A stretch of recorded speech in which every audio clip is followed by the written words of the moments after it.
അപ്പോൾ സൗകര്യമുള്ളപ്പോൾ വ്യക്തത വരുത്താം, അതിന് നിർബന്ധമൊന്നുമില്ല. അദ്ദേഹം ഇപ്പം വ്യക്തത വരുത്തണമെന്നും ഇവിടെ ആർക്കും നിർബന്ധമില്ല. പക്ഷെ അദ്ദേഹം വ്യക്തത വരുത്താത്തിടത്തോളം കാലം തെരുവിൽ നിന്ന് നാറുന്ന അദ്ദേഹത്തിൻ്റെ പാർട്ടിയാണ്, അദ്ദേഹത്തിൻ്റെ പാർട്ടിയുടെ സഹപ്രവർത്തകരാണ്. അപ്പോൾ എനിക്ക് 4 മാസം കഴിഞ്ഞിട്ടേ വ്യക്തത വരുത്താൻ സൗകര്യമുള്ളൂ. ആ 4 മാസം ഉത്തരവില്ലാതെ പാർട്ടി കിടന്ന് നരകിക്കും. അപ്പോൾ അതുകൊണ്ട് അദ്ദേഹം ആരോപണ വിധേയനായ ഒരു സംഭവത്തിനകത്ത് വ്യക്തത വരുത്താതെ അല്ലെങ്കിൽ മാനനഷ്ട കേസ് കൊടുക്കാതെ, ഇപ്പോൾ ഈ മാധ്യമങ്ങളിൽ വന്നിട്ടുള്ള വാർത്തകൾക്കെല്ലാം തെറ്റാണെങ്കിൽ ശബ്ദം അദ്ദേഹത്തിൻ്റെ നൽകി അദ്ദേഹം ഒരു മാനനഷ്ട കേസ് കൊടുക്കട്ടെ, മാധ്യമങ്ങൾക്കെതിരെ ലീഗലി അദ്ദേഹം മൂവ് ചെയ്യട്ടെ. ചെയ്യാൻ കഴിയുന്നില്ലല്ലോ. അപ്പോൾ അതുകൊണ്ട് നിങ്ങൾക്ക് ഈ ധാർമ്മികതയ്ക്കകത്ത് നിൽക്കുകയും വേണം, ഈ ധാർമ്മികതയുടെ ഈ പടവിൽ നിൽക്കുകയും വേണം. എന്നാൽ നിങ്ങൾക്ക് കക്ഷി രാഷ്ട്രീയത്തിൻ്റെ സജീവതയിലേക്ക് തിരിച്ചു വരികയും വേണം. ഈ കേസിൽ നിങ്ങളൊരു വ്യക്തതയും വരുത്തില്ല. അങ്ങനെ ഒരു പൊസിഷൻ ഇല്ല. എവിടെയെങ്കിലും ഒരിടത്ത് നിൽക്കാൻ പറ്റൂ. അപ്പോൾ എല്ലാ സൗകര്യങ്ങളും വേണം. ഒരു കാര്യത്തിലും സ്ട്രോങ് ആയ പൊസിഷൻ എടുക്കാനും പറ്റില്ല. എന്നിട്ട് നിങ്ങൾക്ക് തിരിച്ചു വന്ന് പാലക്കാട്ടെ MLA ആയിട്ട് നിങ്ങൾക്ക് മുണ്ടും ഷർട്ട് വിട്ട് ആളുകൾക്കിടയിൽ നിൽക്കണം. അത്ര എളുപ്പമുള്ള കാര്യമല്ല.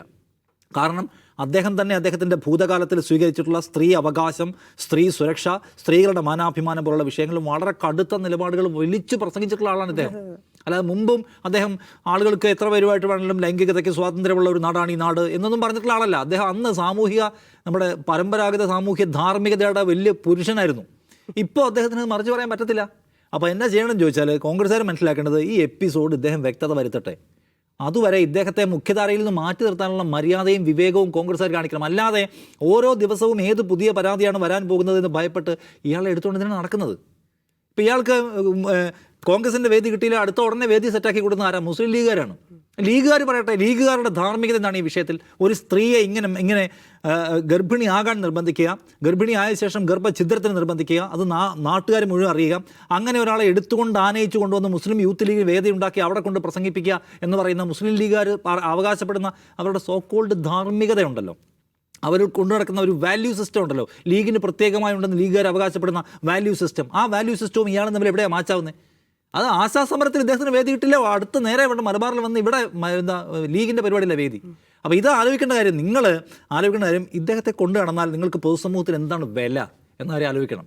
ഇദ്ദേഹത്തിൻ്റെ ഗുരുനാഥനായ ഷാഫി പറമ്പിൽ അടക്കമുള്ള ആൾക്കാർ, അദ്ദേഹം വിശദീകരിക്കണം ഞാൻ ആവർത്തിച്ച് പറയുന്നില്ല, പക്ഷേ സംരക്ഷിക്കുന്ന മനുഷ്യന്മാർക്ക് വിശദീകരിക്കാനുള്ള ബാധ്യത ഉണ്ടാവും. അതുകൊണ്ട് നിങ്ങൾ ചെയ്യേണ്ടത്, ഇപ്പോൾ എനിക്ക് സൗകര്യമുള്ളപ്പോഴേ ഞാൻ വിശദീകരിക്കൂ എന്ന് പറഞ്ഞ് രാഹുൽ മാങ്കൂട്ടത്തിനോട് ശരി സൗകര്യമുള്ളപ്പോൾ വിശദീകരിച്ചോളൂ, ആ സൗകര്യപ്പെടുന്ന സമയം വരെ മാറി നിൽക്കങ്ങോട്ട്, ഞങ്ങൾ നടത്തിക്കൊണ്ട് പോട്ടെ, ഞങ്ങൾ ഈ ഇലക്ഷനെ ഒന്ന് മറികടന്നോട്ടെ. അല്ലാതെ തനിക്ക് സൗകര്യമുള്ളപ്പോഴേ വിശദീകരിക്കാൻ പറ്റൂ എന്ന ധാർഷ്ട്യത്തോടു കൂടി അയാളെയും ചുമന്നുകൊണ്ട് പോകണം, എന്നിട്ട് അതിൻ്റെ മുഴുവൻ ഭാരം അനുഭവിക്കണം എന്ന കെടുതി എന്തിനാണ്? ഞാൻ വീണ്ടും പറയാണ്, അത് നേരത്തെ മനസ്സിലായിട്ടുള്ള മനുഷ്യനാണ് VD സതീശൻ. കൊണ്ട് നടന്നാൽ എനിക്ക് ശരിയാവണ്ണം മനസ്സിലാക്കുന്നു VD സതീശൻ്റെ ടേബിളിൽ ഇതിൽ കൂടുതൽ പരാതികളുണ്ടാവും. അതിൻ്റെ അപകടം നേരത്തെ മനസ്സിലാക്കിയിട്ടാണ് ഈ തെരഞ്ഞെടുപ്പ് കാലത്ത് നമുക്ക് ഈ വള്ളി പിടിക്കാൻ പറ്റില്ല. ഇന്നിപ്പോൾ വന്നിട്ടുള്ള എന്താണ്? ഒരു തദ്ദേശ തെരഞ്ഞെടുപ്പാണ്. CPM നിരന്തരമായി ചോദിക്കുന്നു, ഇതെവിടെയാണ് ഇതാണോ നിങ്ങളുടെ സ്ത്രീ സുരക്ഷ എന്ന്? എന്തിനാണ് ഇത് പിടിക്കാൻ പോകുന്നത്? സോ അതുകൊണ്ട് ഇതിനകത്ത് വീണ്ടും റീതിങ്ക് ചെയ്യാൻ, ഇദ്ദേഹം റീതിങ്ക് ചെയ്യുമെന്ന് എനിക്ക് തോന്നുന്നില്ല. റീതിങ്ക് ചെയ്യാനുള്ളത് ഇദ്ദേഹത്തെ കൊണ്ടു നടക്കുന്ന പ്രാദേശിക നേതാക്കൾ, അകത്ത് തന്നെയുള്ള സംസ്ഥാന നേതാക്കൾ, ഘടകകക്ഷിയിലെ തന്നെ വലിയ ഉത്തമരായിട്ടുള്ള ലീഗുകാർ, ഇവർക്കൊക്കെ റീതിങ്ക് ചെയ്യാനുള്ള, നിങ്ങളുടെ സൗഹൃദം ഒന്നും വേണ്ട. നിങ്ങൾക്ക് രാഹുൽ മാങ്കൂട്ടത്തിലുള്ള സൗഹൃദം അവസാനിപ്പിക്കാനോ അദ്ദേഹത്തെ ഇങ്ങനെ ഒരു ഭ്രഷ്ട് കൽപ്പിച്ച് മാറ്റിയെടുത്തൊന്നും വേണ്ട. പക്ഷേ രാഷ്ട്രീയത്തിൽ ചില കളികൾ എടുക്കാനുണ്ട്.